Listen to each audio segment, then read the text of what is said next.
Professor Yossi Schein, head of the School of Political Science, Government and International Relations. I'm playing only an official role for 1 second before I will turn the table to Tal Sadeh, the architect of all of this. But just one official word. So first of all, we are delighted to welcome all of you to our program for the study of the European Union. And I want to thank our partners in the Israeli Association for the Study of European Integration, and also our colleagues and friends, long time, of the Friedrich Ebert Stiftung. We had relations already 20 years ago or so, and we are delighted to see all of you here. Absolutely thrilled to see all this crowd, and this subject matter is important, as you very well know. Today we are fortunate to host David Howarth, one of the leading scholars in European political economy, and the subject matter, as you know very well, is related to the political impact of Brexit, the subject of the nexus of nationalism and economics. Is very important to us, and especially in light of the changes that were taking place in Europe. We are going to be enlightened today, I'm sure, in a very important manner. To make the official introduction of our speaker, I really would like to invite Tal Sadeh, our host. Tal has been leading our program for quite some time, and we are delighted this year we have a full house program in the European Union study, and we are looking forward to more students, and I'm sure that lots of things can be done, both with the Israeli Association and all the other forces that gathered here. I apologize in advance, you know, like it's not because there is an important meeting to attend, but there is a meeting to attend. So I told Tala, but so just excuse me for running. I would have loved to stay and hear a lecture rather than deal with any bureaucratic material, but that's life. So Tal, please. I defer to Herman, who's next in the lineup. Herman is next in the line? Okay. Sorry. Our partners. Please, Herman. Thank you very much. I'm not used to speak in front of such a fantastic audience, and I would like to welcome you also on behalf of the Subsidiaries on an issue that is really touching me a lot. Because I live in Brussels. I'm living in Brussels, to be correct. I'm living in Brussels day by day. And when I heard the message that we will have a Brexit, many people have talked about before, I was shocked, really. Because to my great pleasure, in Brussels, the common language became English. Because French was too difficult and Flemish was so far away. So let's take English. English is the binding power. And the British Empire means something to us. We believe. Thank you very much. We believe. And but it was honest. It was serious. It was serious that Britain is going to leave the European Union. And we were really shocked, and we disagreed a lot. And we are happy that there's only a margin of a couple of percents in Britain, and 49 against it, and 51 for the Brexit. And this was good, or vice versa. It doesn't matter.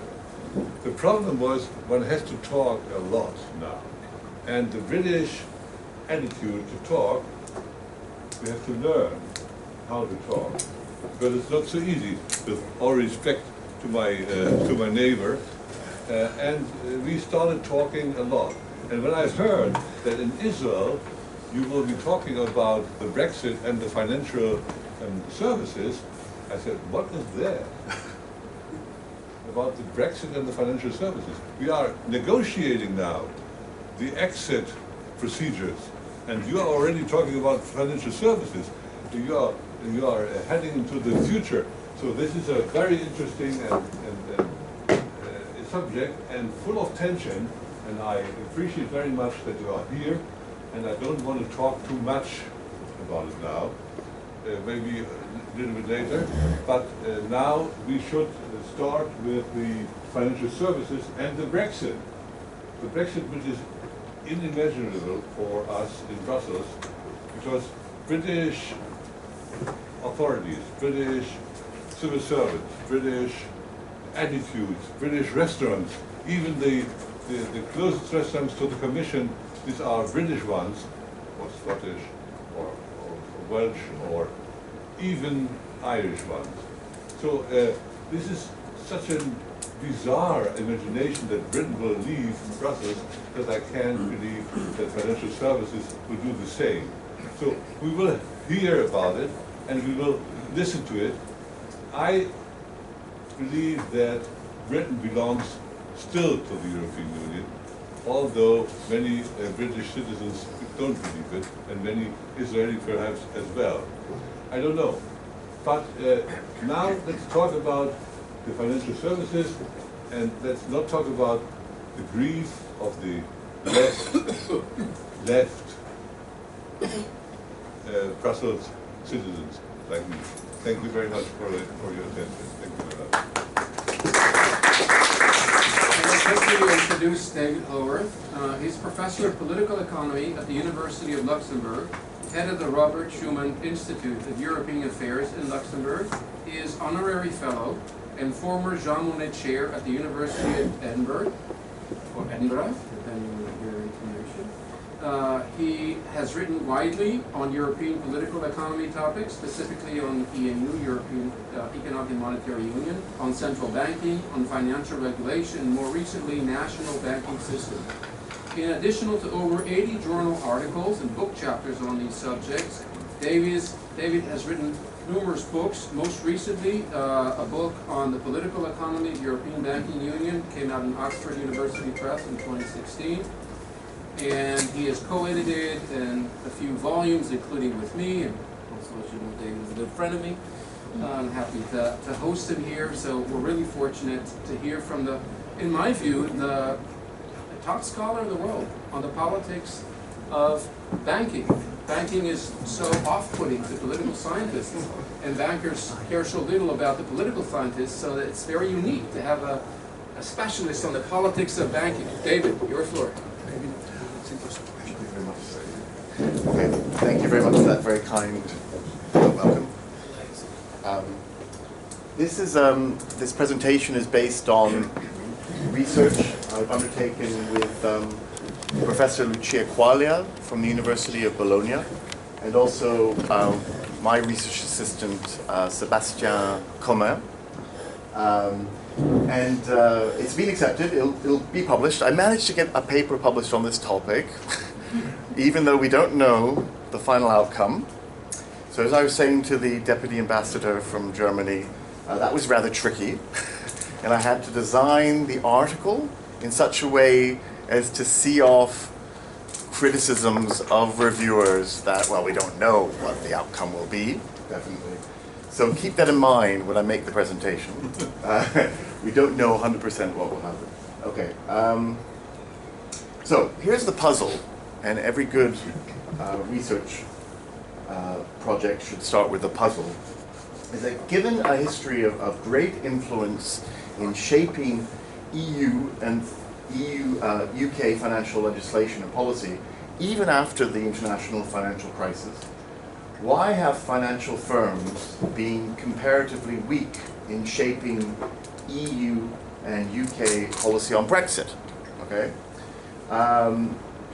and given the potential massive costs for a number of financial firms, especially banks, non-EU banks, notably US banks, EU 27 banks and British banks, British headquartered banks, linked to losing passporting rights from their UK-based subsidiaries, we would have expected these firms to have formed a transnational coalition to push both the United Kingdom and the EU for a special deal, a so-called carve-out on finance. But what's interesting here is that this transnational coalition has at best been limited, and I might even say very limited, in its efforts to push for a special deal. And so that's the puzzle. The puzzle is, given a huge body of literature showing the importance of transnational finance, particularly in shaping European Union financial regulation, one would have expected a lot more activity in this area. Okay, maybe not results. Maybe not. They might not have had the desired impact that they wanted, but at least we would have expected a concerted effort. Okay, this is the way I've gotten around the issue of, well, we don't know the final deal. We don't know what will happen exactly with finance, because I'm looking at what what financial groups are actually doing in this paper. Okay, so the costs. What's clear is that the United Kingdom dominates several areas of EU finance. And Mark Carney, the Canadian governor of the Bank of England, pointed out that the City of London is the EU's investment banker, but that's not an exaggeration. It's upwards of 70% of investment banking activities in the European Union come from London. The US banking operations in London are responsible for 90%, over 90% of all their operations in the EU. So in other words, what the US banks like Citibank and so on, Morgan Stanley, do outside of London is relatively insignificant. Okay. Likewise, a lot of EU 27 banks, including Deutsche Bank, engage in a range of financial activities, notably investment banking activities, not from their offices in Frankfurt, with due respect to the Germans in the room, but from London, right? So you would expect that these very large European banks would also want to minimize the cost to finance of Brexit. All right? Also, there's the issue of moving staff. There's a high concentration of expertise in London, and it's not just a financial expertise, it's also legal expertise and related accounting services and so on. London has it, to an extent, massively more than Frankfurt and Paris. Paris is the second largest banking sector in the EU. Frankfurt is just behind at third place, but Germany has a bigger banking system more generally, but nowhere near London. So I think Paris is about one-tenth the size of London in terms of total investment banking activities and so on. But there are different ways of measuring this and so on. Crucially, infrastructure. No European financial system center has it. London has infrastructure, particularly for clearing activities.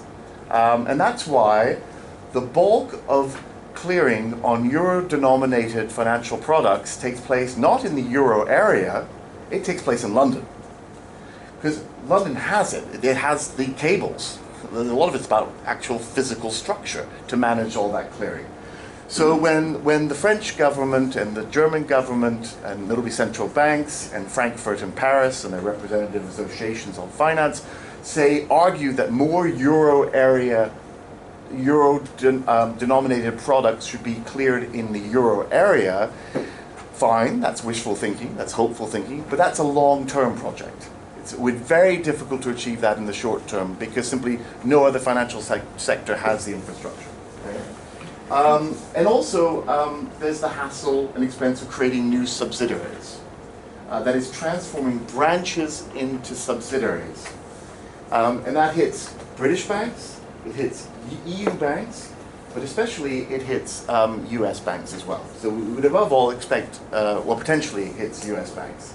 I'll come back to that. Do you understand the difference between branches and subsidiaries? No way. No. Okay. Now, a subsidiary, thank you. A subsidiary is subject to home country regulation and supervision.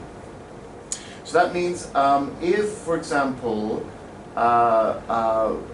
Merrill Lynch or Morgan Stanley chooses to operate its main EU subsidiary out of London, which it does, which it has in the past, it is subject to British financial regulation and supervision of the Bank of England, the Prudential Authority of the Bank of England, right? It is subject to EU regulation as well, but EU regulation, a lot of EU regulation is through directives, which allow a lot of margin of maneuver to member state governments in its implementation. So there's significant difference in regulation, financial regulation throughout the EU. That's one thing, despite the fact we do have EU financial regulation. A branch is subject to the supervision of the country where its home subsidiary is based. So therefore, at the moment, or up until relatively recently, apologies, Morgan & Stanley had a branch in Frankfurt, but its main subsidiary for the EU was based in London. So that branch was subject to the supervision of the Bank of England and the regulation of the British regulation, right? That is the principal difference between branch and subsidiary, and that's very important in the context of the EU and in the context of Brexit. So do you all understand? That I think is quite straightforward. But if you have any questions, please stop and ask me, okay? For this issue, if you're going to transform a branch into subsidiary, you can create a letterbox. You could do this in theory by not moving much staff. You could do this just for regulatory purposes, and that to try to minimize your costs. However, the French authorities and the German authorities and the authorities in several EU member states, including Luxembourg, where I live, have made it very clear that they do not want letterbox subsidiaries. That is, banks trying to get around the need to shift staff to, because say if you're Morgan & Stanley, you've converted your branch in Frankfurt into a subsidiary. You've done that so it will be within the EU, right? Within the single market post-Brexit. And it will be subject to German financial regulation. All right, that's very important. But crucially, it will have passporting rights. It will have open access to the entire single market. Right. Whereas the subsidiary based in London will lose that automatic access, or we do not yet know what kind of access it will have. That's the uncertainty that we live with today. Right. So German authorities and French and Dutch and so on have insisted that it's not simply a legal switch, that when branches are converted into subsidiaries, that jobs are moved, right? The question is how many, right? But the German BaFin met in January 2017, for example, with the heads of 20 major banks, EU 27 banks, either British banks, US banks, or whatever, Chinese banks, and so on, in Frankfurt, to make it very clear, in no uncertain terms, they could not simply, they set a minimum threshold for the subsidiary. That is, a subsidiary has to also be capitalized. This is a very important point to be made. Whereas a branch does not have to be separately capitalized.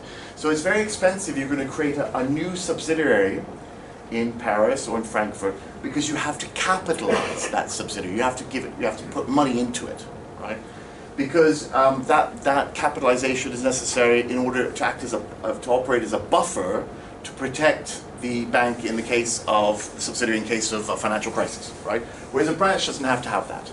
That's another reason why, that's a crucial financial reason, why no banks want to have to create more than one subsidiary in Europe. Some banks do have more than one subsidiary in the European Union, and they do this for strategic reasons, or they do this for particular sectors of activities, right? But generally speaking, if you look at most US banks, they will have one subsidiary in the entire European Union, and then the rest, they'll have hundreds of branches in different countries on specific financial activities and so on. Likewise, Deutsche Bank, most of Deutsche Bank's operations are branches.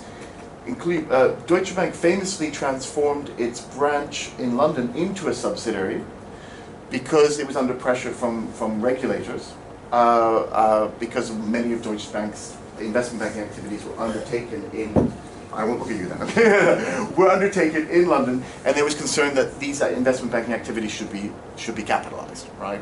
So in some cases, banks have been subject to political pressure to transform subsidiaries into branches into subsidiaries. But in most cases, we're dealing with just one subsidiary or branch of one headquarter, and then the rest are branches in Europe. Okay. And then there's law. This is another issue that's very important. Obviously, the UK operates on the basis of, well, England operates on the basis of common law, English common law, and it's known for being very quick in dealing with financial issues, much quicker than the, I won't use the term sclerotic, but in finance, many people do use the term sclerotic legal systems in certain EU, other member states, right? And also, Britain is notorious for having a light touch regulatory regime. Particularly prior to the financial crisis. There's been a tightening up since the financial crisis, but still in a range of areas, particularly non-banking sectors, notably with regard to the fund industry or asset management industry, so on. Britain still clearly has a much nicer, more generous regulatory framework than in, say, Germany. The German regulatory framework is very hostile to private equity firms, asset management, and hedge funds, for example. Okay. So there are lots of reasons why you want to keep most of your operations in London, right? And both for banks and other financial services. Okay. Now, as for the academics in this room, you might say, well, isn't this kind of sui generis? That isn't the Brexit and finance issue, isn't it just unique? And what can we really learn about this? But in the paper, we treat this as a case study of EU financial regulation more generally, because there are a lot of secondary regulatory issues at stake here. So the question is, will there be regulatory changes to ensure a special deal on finance that at the very least, de facto, keeps the UK in the single market with regard to finance? Okay, that's the motivating question. But as I said to you, what we're interested in most above all in the paper is looking at the mobilization of transnational capital to bring about this carve-out, right? But that's obviously the question that everyone in the City of London and in banking systems around Europe is asking. That is the crucial question, right? So will there be a special deal on finance, a carve-out, right? Now, here are the bodies of literature, academic literature on EU financial regulation. Some of this literature emphasizes a kind of neo-mercantilist battle amongst member states. So you have work by Jonathan Story, who was at INSEAD for many years in Fontainebleau, and Ingo Volta from Stern School from New York University. They looked at the development of EU financial regulation as a reflection of a battle of the systems, that each European Union member state has its own unique financial system, and they want to design EU financial regulation in a way that doesn't undermine the strengths of their own system. Like, for example, one stereotype would be that the German financial system is heavily bank-based. 84% of all financial credit is through banks. It's one of the most bank-based systems on the planet. It's the complete opposite of the United States. And Germany has a three-pillar banking system, where savings banks, the Sparkassen, and the cooperative banks, these are public law entities, very small banks for the most part. They hold just over 50% of all bank assets, right? These are traditional banks that don't get involved in much corporate banking and definitely don't get involved in any investment banking, right?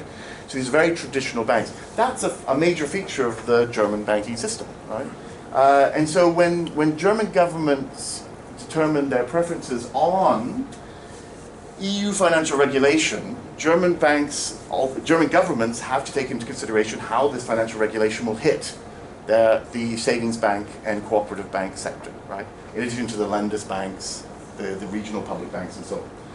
So, but each country has its own particular features, and for Story and Volter, we can only explain the very delayed financial market integration in Europe, and only partial financial market integration if you look at national preferences as reflective of national financial systems.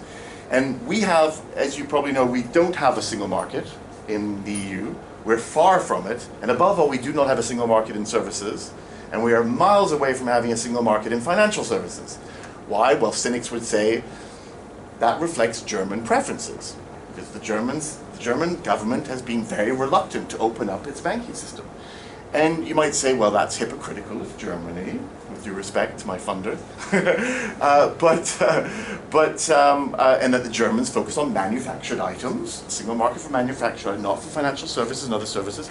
However, for Germany, the German banking system is the backbone of its successful economic model. Savings banks and cooperative banks support the Mittelstand in Germany, the small and medium-sized enterprises which make Germany an enviable global success industrial power today, with its record levels of current account surplus, right? And you need to have a supportive financial system for that, not wheeling and dealing investment banking services. We leave that to Deutsche Bank and Commerzbank, and hopefully they'll do it out with Germany. But we need, Germany is long wanted and has massive political support for its three-pillar banking system, and notably for its public law banks. So that's just one example of many. I can go on for hours about the unique features of all the different, but of course we have Germans in the room, so I'll focus on Germany. Okay, now there are other ways of looking at this. There's varieties of financial capitalism. That's sort of stemming from historian Walter and work that I've undertaken with Lucia Quaglia and with my former colleague from Edinburgh, Ian Hardy, which the varieties of financial capitalism doesn't quite match up to varieties of capitalism. And a good example would be France. France, which has a bank-dominated financial system, but also has a very important capital market as well, much more so than in Germany and so on. And then we have literature by Susanna Lutz from Max Planck in Cologne and others about how there is an element of regulatory arbitrage going on in the EU, and it's been taking place for the past 20 years. And particularly the British have been involved in this, whereas member state governments have sought to make their banking systems and financial systems more generally more attractive to inward investment, and very sensitive. Some people have feared a race to the bottom towards lower standards. I don't think we see much indication of that happening, but so I'm not sure how valid that is, but that is one other line of argument. Now there's also a completely other set of literature that looks at how EU financial integration has taken place over the past 30 years or so, and that is transnational networks, that we have increasingly powerful transnational coalitions, and it'll be financial and especially bank lobbies and their government supporters, and there's lots of work about this. There's the new interdependence literature that goes beyond the focus on simply coalition, but also looks at how, as I was saying earlier, how financial systems today, particularly in Europe, are so intertwined, and the reliance on in the UK is so great that you would expect, one would expect there to be a very powerful coalition. And indeed, there's a lot of literature that's been supported by clear empirical evidence that shows that the EU Commission, particularly under when David Wright was the head of financial issues at DG ECFIN, and I've met David Wright several times over the years. This is prior to the international financial crisis, as it was happening. It's clear that the British Banking Association, British bank lobbies, and other European banking lobbies, notably the EBF and the AFME, the Association for Financial Markets in Europe, had a lot of influence in directing EU financial legislation. Why is that? It doesn't suggest I'm not a conspiracy theorist, not at all. It's simply that there's no, if you think about it, there's no opposing lobby. Finance is complicated, particularly in some areas of non-bank finance, and these people know a lot. They hire lobbyists, very well-paid lobbyists who spend a lot of time in Brussels, and the Commission relied on these people. The European Commission relied on these lobbyists to shape EU financial regulation, because the people working in the Commission rarely had the knowledge of financial services. And alternative influences would be the European Parliament, very weak, and the people in the European Parliament's Financial Economics Committee and Monetary Affairs Committee, very few of them know anything about finance. There's a small number, I'll count on one hand, of people who've actually worked in finance in the past. and they all tend to be from the center right, needless to say. But there are a lot of people on that committee who don't know the first thing about finance, right? But the EP has a lot of influence. European Parliament, in theory, has a lot of influence shaping finance because they can make amendments on all pieces of EU financial regulation. But this literature would argue that, nonetheless, the EP's role is almost always marginalized because at the end of the day, you need to get the Council of Ministers on side in EU policy making. At the end of the day, it's the bigger member states that count, and notably it's the UK, France, and Germany. So you end up with a compromise. Now, there's literature by Pepper Culpepper, an Oxford-based academic who's written a lot on quiet politics, that banks, big business has influence because, particularly in the context of very complicated regulation, just think of the Volcker regulation on banks in the post-financial crisis. We're talking several thousand pages of regulatory material here that very few people understand. I must admit, I haven't read it all. I've read a synopsis of this regulation. It's tricky stuff, right? So in the context of quiet politics, big business has a lot of influence, right? So that's the argument that we'd expect a transnational network of finance and banks to have influence, even in this context, we would think, maybe. So, in terms of our neo-mercantilist battle amongst member states, we see elements of and evidence of all three dimensions in the context of the debates and discussions about a special carve-out for finance. We see a battle of the systems. We see member states playing up their advantages. Germany plays up banks and insurance. France and Luxembourg play up asset management. France in particular plays up banks as well. In fact, a special lobby group created for the Paris financial sector commissioned their own study with 12 criteria showing that on all these 12 criteria except for 2, Paris was well in the lead of Frankfurt, and that it made sense for all these banks and other firms to come to Paris. It was absurd to go to Frankfurt. Needless to say, the Frankfurt lobby group commissioned their own study with a slightly different set of criteria and with their own measurements, and they concluded that, of course, Frankfurt was the place to go. So anyway, there are active promotion campaigns. Usually they have dreadful names. Like I think the Frankfurt one was Frankfurt, Let's Make It Happen, or something grotesque like this. And Ireland's trying to win off business. You know, it's the vultures. The vultures are descending, right? This is what you kind of Luxembourg as well. Although, and indeed, Citibank, the American bank, moved its main EU subsidiary to Luxembourg relatively recently. So that's a great coup for a small country of 560,000 people. So Luxembourg's doing very well. 22% of funds, global funds under management, are under management in Luxembourg. So Luxembourg has a particular expertise in the fund industry. So if any of you have any friends in the fund industry, tell them to set up operations in Luxembourg. It's good for property prices, good for me, I guess. And then we have these proactive member states, financial centers.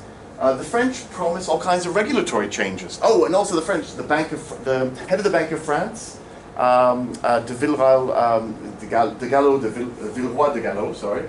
The former head of the Bank of France, who was also former vice president of the ECB, Benoit Cœuré, he was appointed to lead the campaign, the We Win Business from Brexit campaign. So you see how this is high politics. This is a big deal, right? And Macron, even during the presidential campaign last year, he promised all kinds of regulatory changes. He was promising this to make France more attractive to business. And then once he was elected, Edouard Philippe, the French Prime Minister, has introduced all kinds of moderate changes to French regulation and efforts to make it easier for companies. For example, they can fill out forms in English. In France, that's a big deal, huh? But also that they would be easier there were fewer regulatory hoops to go through to get to set up business in Paris. Likewise, Germany, I've already mentioned the example of BaFin, both campaigning, but also explaining what would be necessary to set up subsidiaries in Frankfurt. But also Deutsche Börse, Börse has made an active effort to on clearing, and has promised special reductions. It's all special temporary reductions on membership fees of Deutsche Börse for all companies involved in clearing. Also access, if companies of a certain size come or if list a certain number of shares on the Deutsche Börse, they will can gain access to decision making. So they've lowered the threshold for that to happen, specifically with regard to clearing operations and so on. So they're trying to get financial firms to clear more of their euro-denominated products in Deutsche Börse, in Frankfurt, in Germany, to win business over from London. Also, we do have warnings from the ECB and the Commission and the ESMA, the European Securities Markets Authority, about the fear of a race to the bottom efforts to attract UK business. So ESMA in particular warned some of these countries to sort of lay off. I mean, there's concern that some of them are going overboard in their efforts to attract business. And present, but less present, is the work that I've done a lot on, VOFC. Clearly, the United Kingdom is trying to protect its own financial sector. Oh, duh, you know. And it's clear that member states are playing up the advantages of their particular sector. But I don't think that kind of argument has great relevance in this context. Okay. Now, in terms of the opposing arguments about transnational networks forming, and therefore pushing for a better deal and for a carve-out, we do see some signs of this. In early 2017, the European Commission itself leaked information about a carve-out, but then they deny it and so on. You know. CMU, Capital Markets Union, clearly needs the City of London.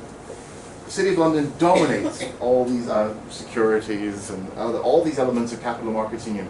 CMU was the headline project of the Juncker Commission, without a doubt.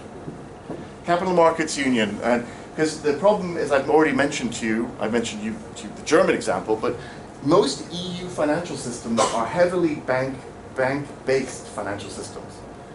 And the aim of the Commission and the ECB and many others is to diversify those financial systems, not to make them like the US. The US is the mirror image of the EU.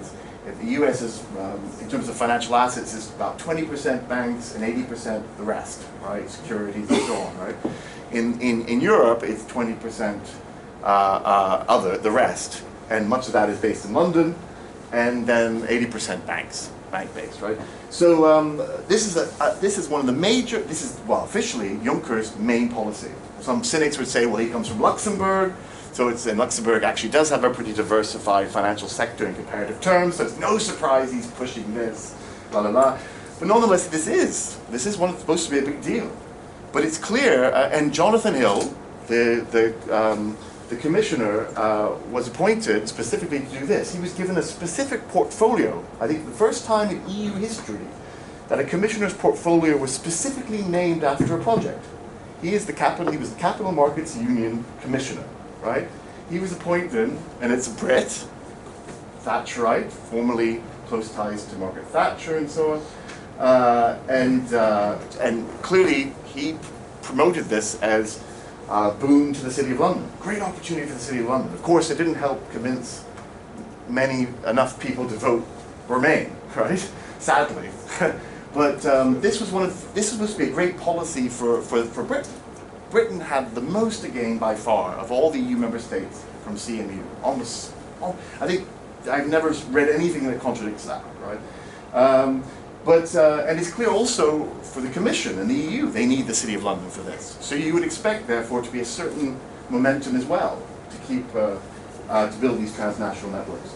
Also, several ECB Governing Council members, for example, the Irish member, which is surprising given that Ireland's in competition, right, for financial services, have expressed their financial instability concerns about Brexit, and the worry that if there's not a special deal, which is exactly what the Irish head of the Irish Central Bank said. There's not a special deal, there'll be instability. It's damaging for European economic growth.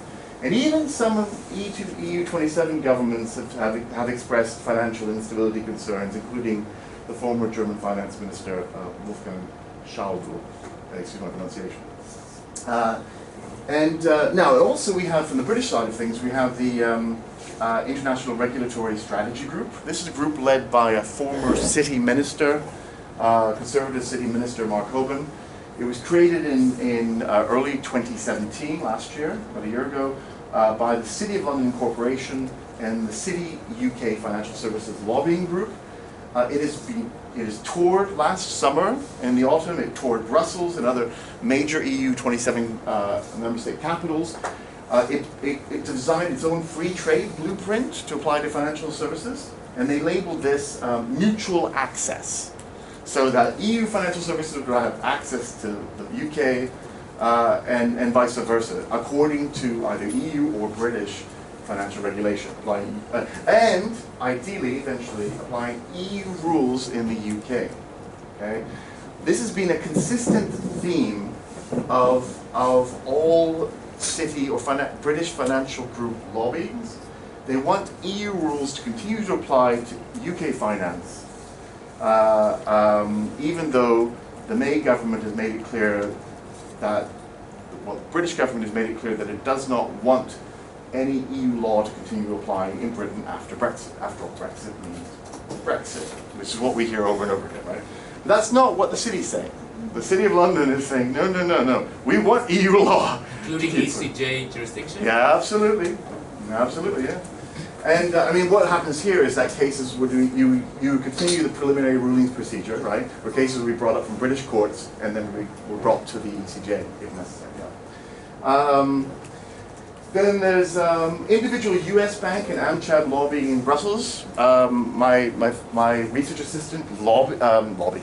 He interviewed lots of people in Brussels, about 20 different banks and various groups. It's clearly the US banks are quite keen. They're very keen on a carve-out.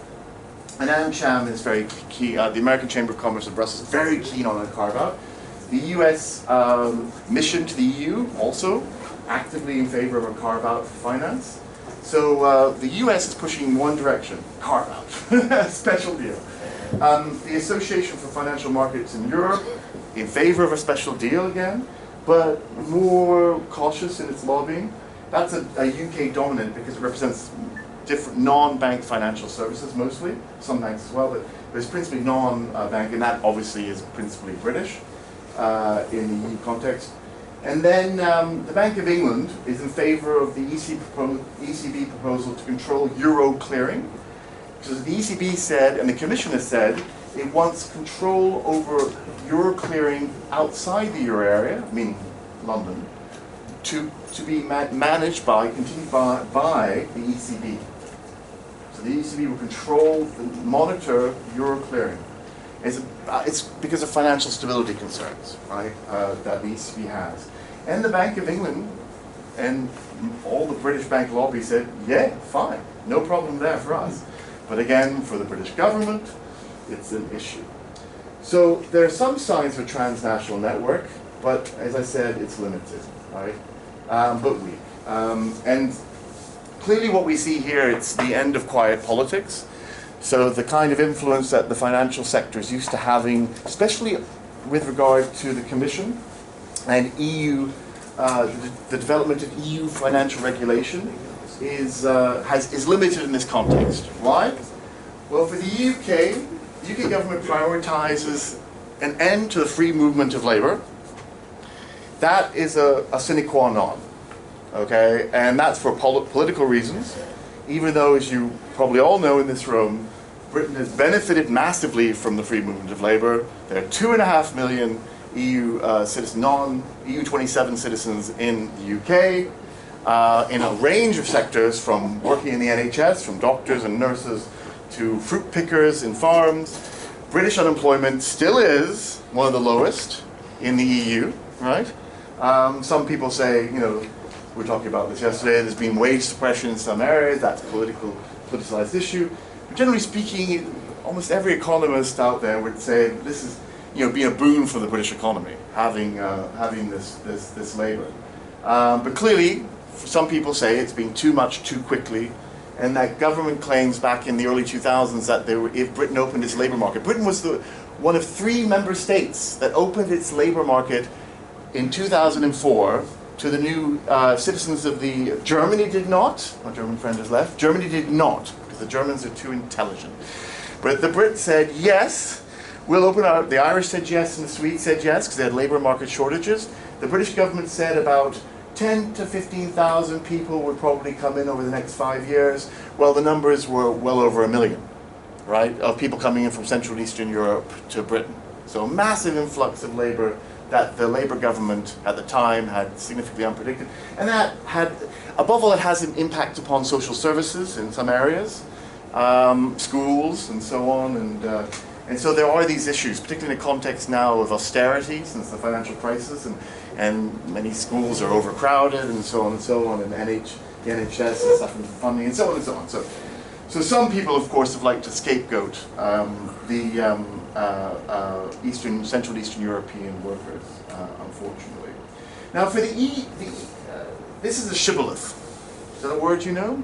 That's a biblical word, isn't it? Shibboleth? Hebrew. Is that a Hebrew word? There you go, shibboleth. But it doesn't mean the same. It doesn't mean the same thing. Thank you very much, sir. In English, shibboleth means this is something you can't question. The British said, that's it. This is a red line for us. It's an easier term to use. But the EU have their own shibboleths, dare I say.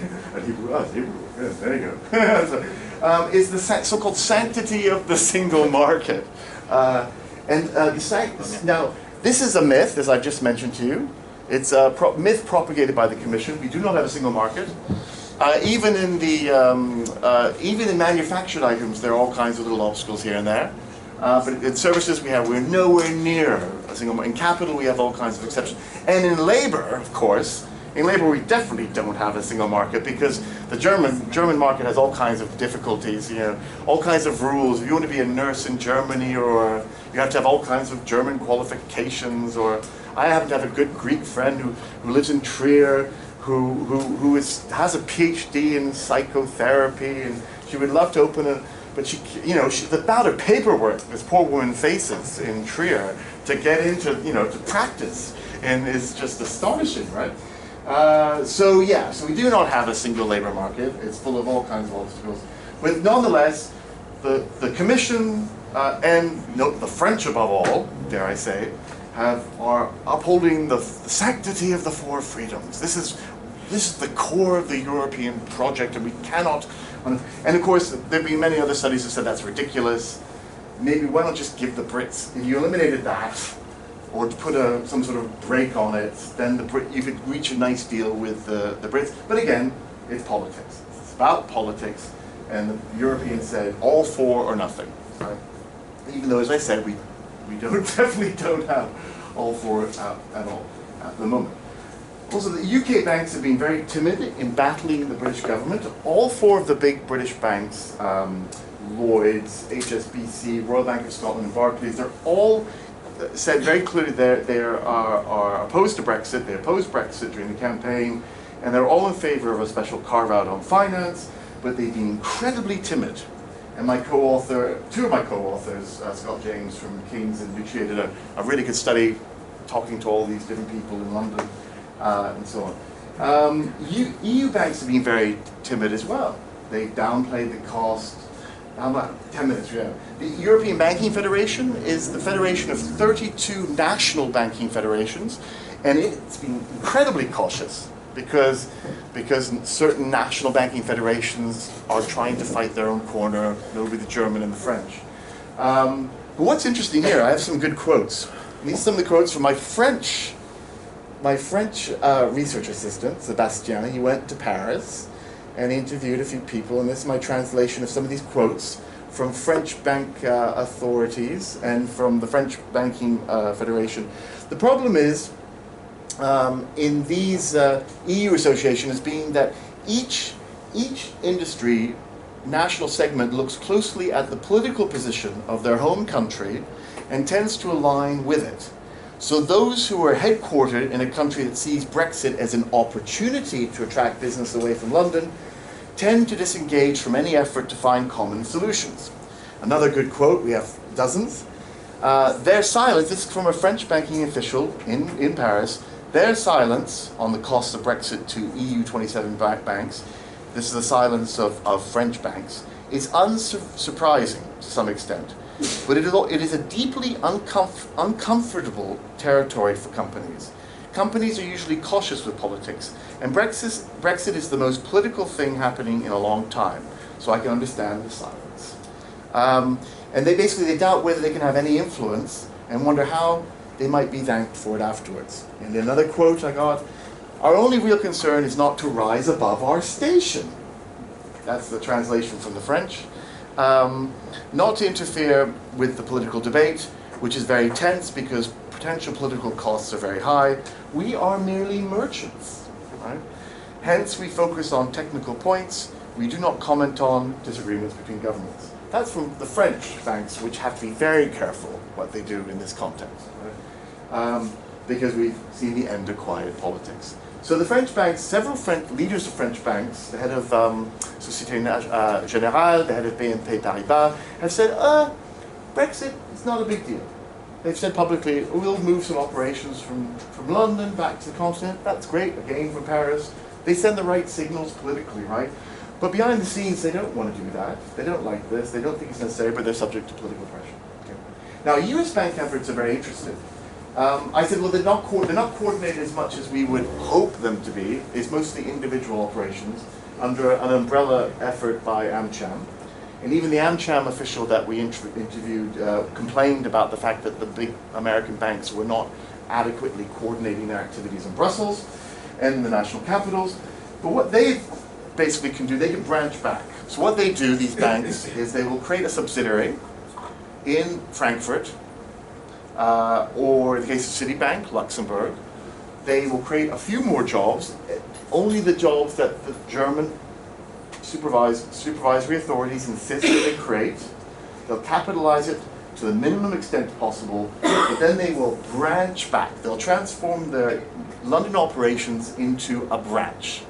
So the branch back, and by doing that, that means that the investment banking operations of these banks, again, as I said, 90% of these banks' activities, on average, are in London now for the entire EU, right? It's London dominated. They don't want to move them out of London. That would be crazy. So the branch back, and by that way they apply, EU regulation will apply to those operations, right? And likewise, it will be German regulatory and supervisory authorities which will be responsible for supervising what these branches are doing. So what you'll have a situation is, at the moment we have a situation where you have, say, Morgan Stanley, 90% of their activities or so are in London, most of the jobs are in London, and then they have a small branch in a few other, they have small branches throughout Europe, right? So now we're going to slightly increase the size of the branch in Frankfurt, or in Luxembourg and so on. I think Merrill Lynch will be Ireland, I think. Slightly increase the size, but then transform the subsidiary in London back to a branch and allowing that most of the operations can continue in London. That's the, they say in French, astuce. That's the clever maneuver that these banks have undertaken. How long they can get away with that remains to be seen. Because as I said, BaFin and several other regulatory authorities, supervisory authorities, are putting pressure on these banks to increase the size of their operations and to capitalize their operations more. So what we have is deals. We're having a lot of bespoke deals between authorities and banks about how much staff they have to transfer and how much capital they have to transfer. Okay, I'm supposed to finish off. So to conclude, we have a battle among member states which attracts the headlines and is more prevalent. There have been hundreds of articles in the British press, especially in the Vermain press, and it'll be the Financial Times and the Guardian, about banks moving, announcements that banks are moving operations to Frankfurt. And of course, a lot of these are contingency plans. And it's difficult, as I was saying earlier, the gentleman from the German embassy, it's difficult often to distinguish between what is a contingency plan, what might happen, because banks have to have contingency plans, especially in a worst case scenario, and what they want to happen and what will happen. So, but this is often challenged and undermined by the Commission and the ECB, as I said, ESMA, which don't want there to be a race to the bottom on regulation, don't want there to be a battle amongst countries. And transnational coalitions are surprisingly weak and very patchy and not coordinated in any significant way due to the end of quiet politics and possibilities to diminish impact, literally in terms of US banks and clearing operations. So in terms of the conclusion about, the broader conclusion though, about probably what you're more interested in is what will happen now. Prime Minister May has stated very clearly about 2 weeks ago that there will be no special deal on finance, there will be no passporting on finance. Now this is very important because obviously British banks want to have passporting. The Commission, the French Bank of France recommended, and the Commission has also now recommended, I don't think the ECB has recommended yet, they recommend a super equivalence rule for for all financial services in the UK. And what this means is, at the moment, in EU legislation, there is an equivalence rule. It means that US companies, or non-EU companies, can market their financial services in the EU as long as their national regulation is of an equivalent standard. Now, because of the kind of politics I've described so far, from transnational coalitions of finance and British government efforts and so on, these equivalence rules are being rather watered down. And indeed, Tim Geithner, the former, under Barack Obama, the former Department of Treasury head, right, Treasury head, he threatened a trade war on equivalence. These are third country rules. When it looked as though, for a while, the Commission had proposed rather rigid and ambitious equivalence rules that were quite demanding of foreign companies trying to market their financial services in the EU. But those were massively watered down through lobbying efforts and so on, right? But what the Commission has done, taking on board the recommendations of the Bank of France and the Bundesbank, has called for special super equivalence for countries which have a significant financial presence in the EU, and meaning above all UK. So now the official Commission policy, and it hasn't yet been adopted as EU 27 policy, right, is to have to hold British financial services at a special standard if they want to access the EU single market and have passporting rights. So that will be the lower standard that the Americans have for equivalence. It will be a much more rigorous standard. So that will be the way, and that's what British authorities are concerned about this, because it means that in fact, if British companies want to have full access from London to the EU single market, the British government will have to ratchet up British regulation to meet Commission standards set by the EU 27. These will be politically set standards designed almost certainly to screw the City of London. Excuse my language. This is a fear in any case. So in terms of what will happen, Prime Minister May has reasserted that there will be no application of EU law in the UK after Brexit, and thus the application of EU financial regulation and so on, and ECJ and ECB monitoring, etc. That's a non-starter, it appears. Again, whenever distinguishing between negotiation positions and reality, or what the British are willing to give up on, is another matter. That's why I steer clear of these kind of topics in my paper. Prime Minister May has confirmed no to the single market and no to a customs union. As you probably know, the Labour Party under Jeremy Corbyn has come out on a pro-customs union policy, which is just pure political opportunism as far as I can see it. And then there have been these vague calls for a Canada-EU +++ agreement that includes financial services. The likelihood is questionable. I think it's limited given EU and French concerns. However, it's important to note that despite all the skeptical press notably from the quality press in the UK, notably from the Financial Times and so on. The UK clearly has its allies on the continent, notably in Italy and Spain, and that shouldn't be underestimated. And I'm finishing early. That's all I have. Thank you, David.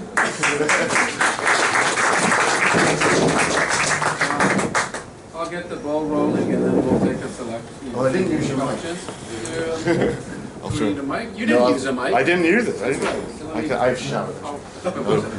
So David, you presented us with a puzzle. The puzzle is how come financial interests, which we normally regard as very powerful in getting what they want, how come they're silent or not trying hard enough to prevent the damage that they can expect from Brexit. And as I understand it, you provided us with two explanations for the puzzle. One is the end of quiet politics, that is, finance is mostly powerful when the public is unaware or uninvolved, and so they can be very powerful among bureaucrats because they, at the very least, possess, they're sort of an epistemic community, right? They possess the knowledge.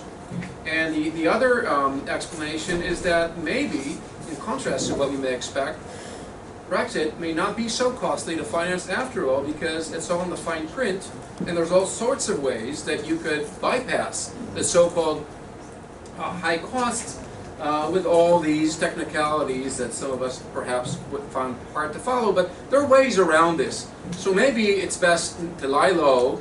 It's not going to be too costly to finance after all. And if I got this right, my question would then be, you're saying that there's very little single market in finance in the end. I think it all hangs on passporting right? Is that Absolutely. is that right? Yeah. So do you think this is basically, we can expect a return of quiet politics in a while? I mean, this is all hyped up by politicians. They deliberately make it political. Nobody really wants to figure out finance. And so as soon as Brexit some transition deal will be agreed, everything will really be back to normal. They will not be affected. So it's just a cycle. Yeah, maybe. I would hope you're right, but I have my doubts because, and there are several reasons for this. There's been a long-standing battle now over euro clearing. Now I think it's a stupid battle, and it's a battle because the ECB and the Bank of France, several French, mostly it comes from the French, and some German people argue this as well. Some German authorities argue that we want, for financial stability reasons, we want to have euro clearing, the bulk of euro clearing within the euro area. This is not just an EU issue; it's a euro issue. And indeed, the ECB officially came out in favor of this with a policy communiqué, right? And so the British government took the ECB to the European Court of Justice on this matter, and the British government won because the British government argued that euro clearing, it's about the single market, right? We do, at least to some level, we should have a single market, even though we're not quite there yet. But nonetheless, There's no reason not to try. Yeah, exactly. It's unacceptable that the ECB would go out of its way to block euro clearing or limit euro clearing in the UK, especially because the UK is in the EU. Now, the UK was able to do this because the UK is in the EU, even though it's not in the euro area, right? But now that the UK is leaving the EU, it becomes much more difficult, practically impossible, for the UK to fight that kind of battle. And we know that the ECB, despite, now what happened was swap arrangements, do you understand the swap arrangements between central banks? These were set up quite easily between the ECB and the Bank of England. So if, the argument was previously from the ECB that the Bank of England simply isn't big enough, doesn't have enough assets to cover, if you're clearing, if the markets freeze up and you can't clear all this stuff, well, what happens? And the Bank of England doesn't have enough money to do that. So the way you get around that problem is you have a swap agreement. It's not easy. So it's a guarantee agreement whereby the ECB will come to the rescue of the Bank of England to help ensure that euro clearing, that still applies, it still happens. However, having said that, the UK now cannot fight that battle. They cannot take... So that reinforces the point. It relies on the Swedes and the Danes to do that. You're saying Europe doesn't have another London. The fact is that they can't really go through with this exclusion of London. It's not going to happen. They can't really have that. So they're going to find ways around it. after all the politics is said and done, you know, officials and bankers from both sides of the channel are going to cooperate in continuing the role of London by other name through various legal maneuvers. And so maybe this is a non-issue. But again, one shouldn't underestimate the financial literacy of governments. What you're saying makes sense, but governments, particularly the French government, and also to a certain extent the German government and so on, will still fight battles, right? And also, I think it's important to emphasize that what you're saying is, I think a lot of the US banks being able to branch back, right? That was a nice, easy solution temporarily. But it all depends on what kind of capital requirements the German regulatory authorities impose on these banks for their subsidiary in Frankfurt versus and because the British and also the British government wants to make sure that the branch of these the UK-based branch continues to have capital, because after all that's where most of the activities of these banks take place, in London. So they don't want to have it. The British also don't want to be in a situation whereby the mother bank, the subsidiary based in Frankfurt, can because the subsidiary can claw back all that capital from the branches at any point in time, right? So the British government will also be imposing its standards. So you have a battle over what kind of capital requirements is there. And also, I think what you're saying is right. There is this hope. There's this, that things will be sorted out. But nonetheless, it's clear that banks and financial services are still worried, right? Otherwise, you wouldn't have created this international regulatory strategy group led by a former city minister to go and visit all of the EU 27 capitals. You wouldn't have, and from people we've talked to, yes, they are very worried. Off the record, they're worried, right? Because they're worried about what kind of a mess politicians could, because by transforming this into high politics. Okay. I want to take your problem and your puzzle from another perspective, another extreme of the situation.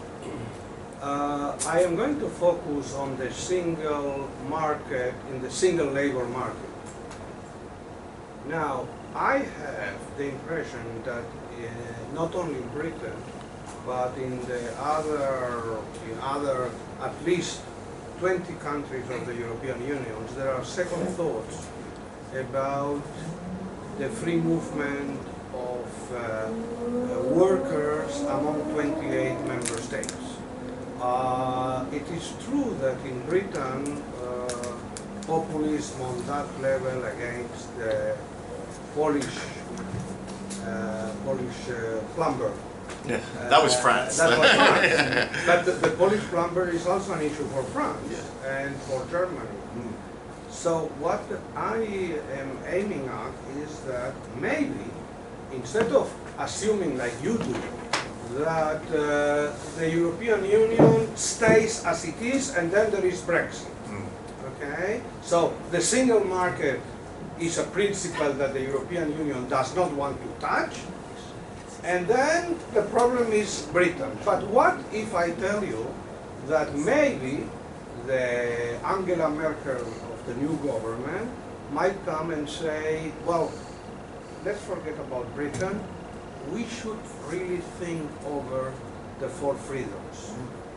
And maybe we should have a single market minus, whereby countries, member states in special circumstances can limit the movement of people and some financial services. I mean, that would be an opening for Britain saying, well, there is a convergence of interest. We want to stay in this single market minus or financial services because that is good as far as labor movements are concerned. You see what I mean? Yeah. What do you have some? That would be great for the. Do you think that there is a likelihood? Well, I don't know. I don't know David, enough about the. let's take a few more questions because we're running. We got more. 17 minutes. We started late, and there are a number of questions. So I thought Leo and Ayelet and Alberto and Hadas and Lukas Landa. Try to make it brief as far as much as you can. Just ask the Write these question. down. He knows all the background. Maybe. Excellent. David, thank you very much for a very, very interesting paper. I think also very difficult to research, as you said, and you gave a disclaimer before. So, two very quick questions. Maybe they are sort of a follow-up from your paper. The first question is more empirical, and it's about, so when you were researching this, did you find any coordination of the financial sector with other sectors? Because at the end of the day, the financial sector is providing services to various consumers around the EU, right? So you've got multinational enterprises, investors, other businesses, and so on. So what were their positions, and were they coordinated or not? Is there any coordination over there? And the second question is, do you consider this, and I see your notes on the screen, but is that an exceptional case study, or a sort of a critical case study? I mean, would we find your findings would be similar in other sectors, or would they be exceptional? So I will ask maybe a non-academic question. That's actually really all compliment, and it's really interesting, and I'm not from the area of banking or as a sales member of the public or someone that's been for many years in finance, what I hear in your presentation, what is likely to happen is that, yes, the banks will partly move their activities, and that will cost them something, maybe considerable sums to move capital and to move jobs. As a member of the public, is that a bad thing? I mean, it sounds like a good solution. Why? It's okay. Why should banks vary some of the costs and continue their activities? Alberto? Can you speak up? I just want to interchange it just right now. One of the questions goes into that interchange. First of all, when you mentioned, well, maybe they will find an arrangement for Roman finance at the end of the day. My question to you and to Italo is whether that would mean that Brexit has been successful. In that way, we still stay with the central financial system, and without movement of population. That's the Sterilizing Brexit. Yeah, simple as that. And the second question goes probably again what you mentioned, whether we'll go back to the central power of technocrats or whatever. And I agree with you. That's the end of the story. There is no more depoliticization of financing, depoliticization of immigration, depoliticization of all other technicalities. Michael Bilderberg mentioned quite clearly, in a very simplistic way, we are fed up of technocrats, we'll go back to politics, and the next step actually is precisely going back to politics. Adas? It's sort of, thank you, Professor. It was really interesting, and I don't understand anything about banking, so way to go. So it's following Alberto's question. I wonder about that end of quiet politics, in the sense of to what extent is the debate, the political debate, both in the UK and in the EU, because in the EU there is that politics too. To what extent does it revolve around the finance question, and to what extent is there a solution that will be unacceptable? For example, to find some kind of an arrangement, to what extent would that be interpreted both in the UK and in the EU as a scam, another scam of the banking sector? Pinchas. So first of all, I'm sorry I came late, but I actually spent the day at a financial conference. People actually do this stuff. These are the people I work with. And so I'm sorry to kind of inject... Speak up, Pinchas. You're in the back. And okay, I'm sorry to inject a note of the real world into a kind of ivory tower discussion. But you know and I know that there is no way that the banks can function in London without sucking in the cream of European financial union. Yeah. It's just not going to happen. Flips that around, a guy says to me today, a friend of mine, they can't possibly move to Frankfurt, even the airport isn't big enough. Right? So there's, when you get down to reality, it's not going to happen. more specifically, as it were, could you relate to trading the euro? Do the Europeans really think that the City of London is going to be offshore and their single currency going to be overwhelmingly traded there? I think we're going to have time for 2 more questions. I forgot your name, so please.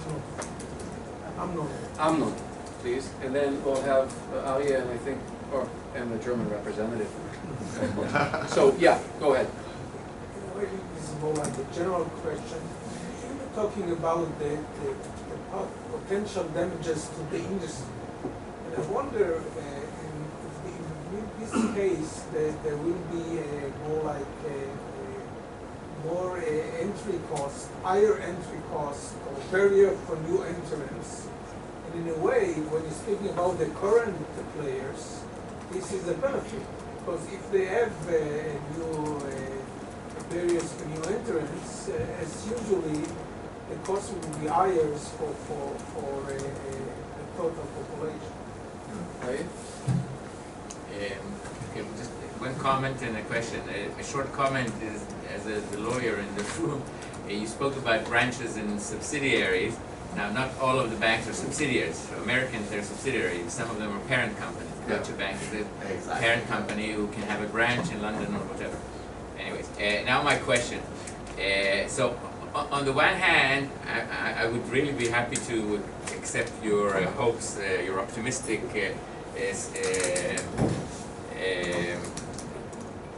think that maybe this will be solved somehow by the tiny letters and by the bureaucrats. But maybe it was this kind of optimistic thinking that also made us all so surprised when Brexit happened. And there is another force here in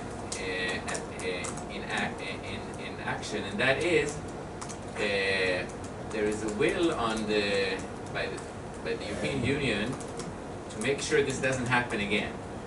Yeah, well, exactly. And to make sure that it will really be very costly for the UK, so that nobody else gets a similar idea in their head.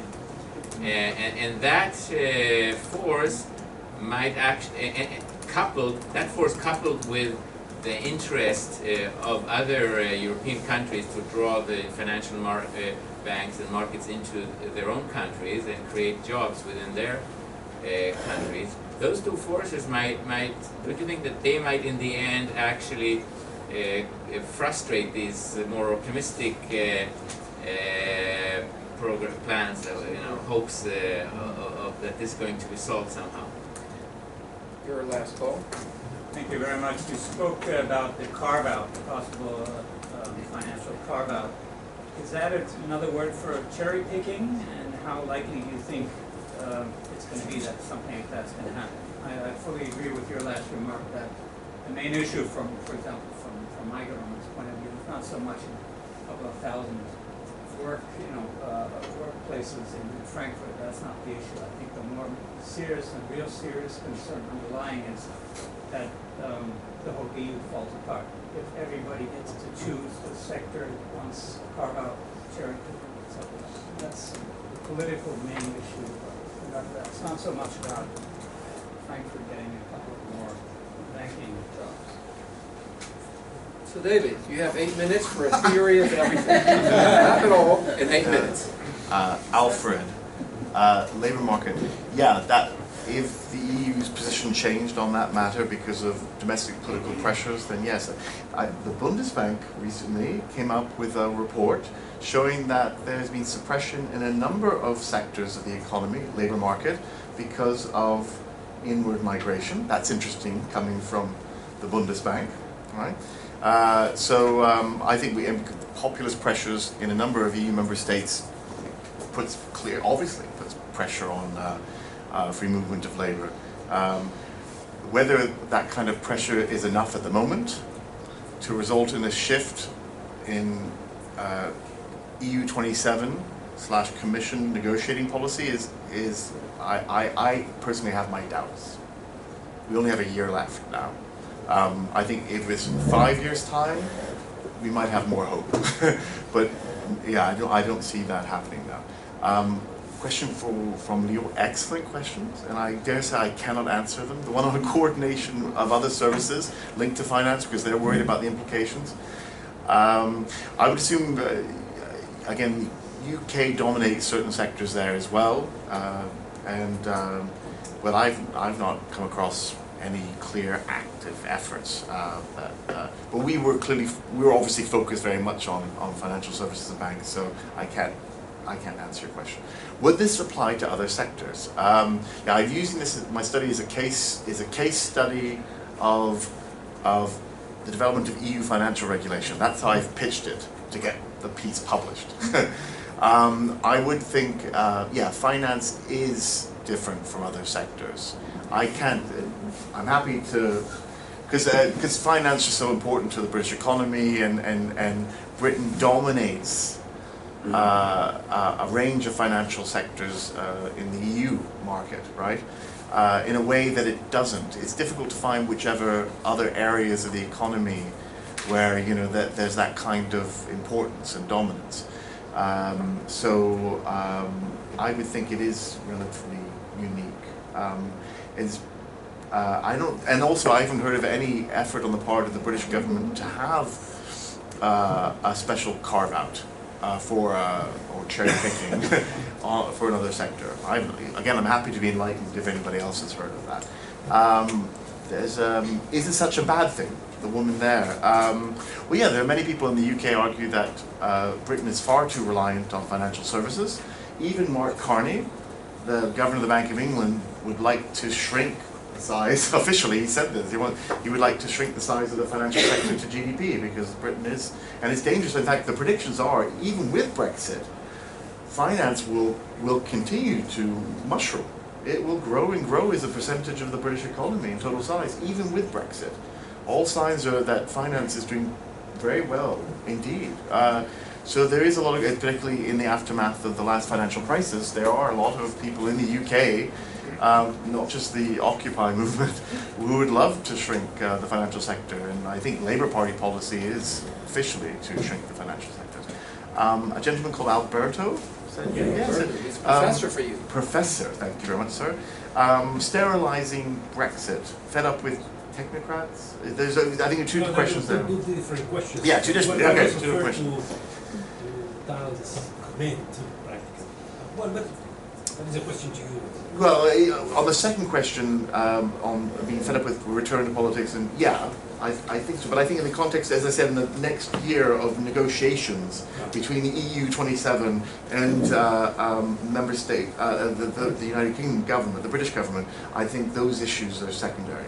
But your first question again was about? It was related to Tal's comment about if you know, if London will keep being no substitute to London, then if we assume that, probably Brexit will be succeeding.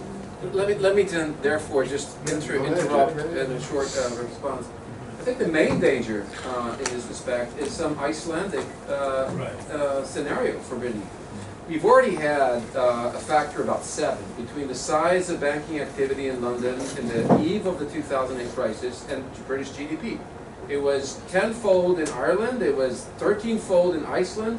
Of course, financial activity relies on the government and its institutions being a lender of last resort and a savior, a backstop. And of course, when you get to these kind of factors, the government can never really be a backstop to such a huge. So the main risk is some supernova or black hole. There will be a physicist here who will tell me exactly which way it goes. But a situation where if finance keeps growing in Britain, Britain will become in Iceland writ large. So that's the major risk here.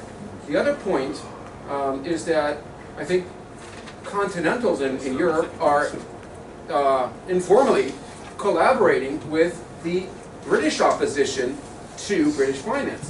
The left, the Labour Party, and a lot of people who voted Tories, but in fact are a revolt of the underclasses that channel their protest through the Tory vote.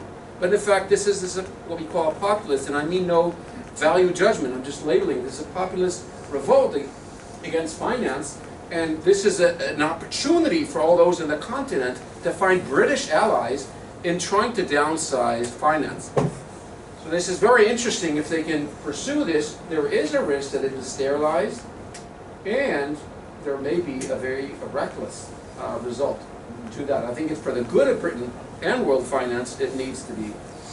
But absolutely. I think there's also very much a fear. There's very much a fear that because of the economic effects of Brexit, the British government will focus on a strategy of regulatory arbitrage to make the City of London even more attractive for international capital. All right, that's what, and there's a real fear in the EU. This is why the Commission has pushed for equivalence plus. Because after all, London still, even though London is international, London relies on the world as much as it relies on the EU. Nonetheless, the EU is still an important issue. Yeah. Okay. Hadas. Someone. I think is that yes. To what extent does the Brexit issue resolve around the financial sector? Well, politically, at the level of domestic politics in the UK, very little, because as I said, it's been pushed aside. Behind the scenes, I actually, from the research of my co-authors, I don't think that much. Yeah. So, sucking in the gentleman there, the real world. We're enough with the ivory tower. Sucking. You're absolutely right. The best talent has been sucked into London. I think it's no question that it will continue to be sucked into London. I'm definitely not questioning that. But then there's the issue as to how many jobs will be lost, and some jobs have already been lost, right? At least on a temporary basis, right? And some jobs have been moved to Frankfurt and Ireland, Luxembourg, and so on. So clearly that's happened to a certain extent. But even though there is a study in the Financial Times